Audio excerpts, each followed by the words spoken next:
যে আল্লাহ আমাদেরকে দুঃখ কষ্ট দিয়ে পরীক্ষা করতে চান, এগুলো আমাদের জন্য খারাপ নয়।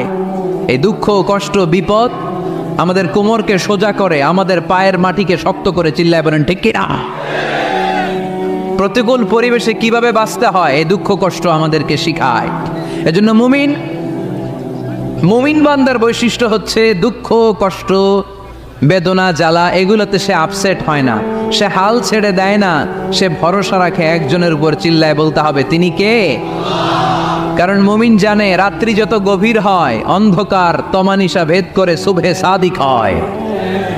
মুমিন জানে গর্ভবতী নারীর পেটের ব্যথা যেই দিন বাড়তে থাকে ওই দিনই নতুন মেহমান আগমনের সময় ঘনাতে থাকে।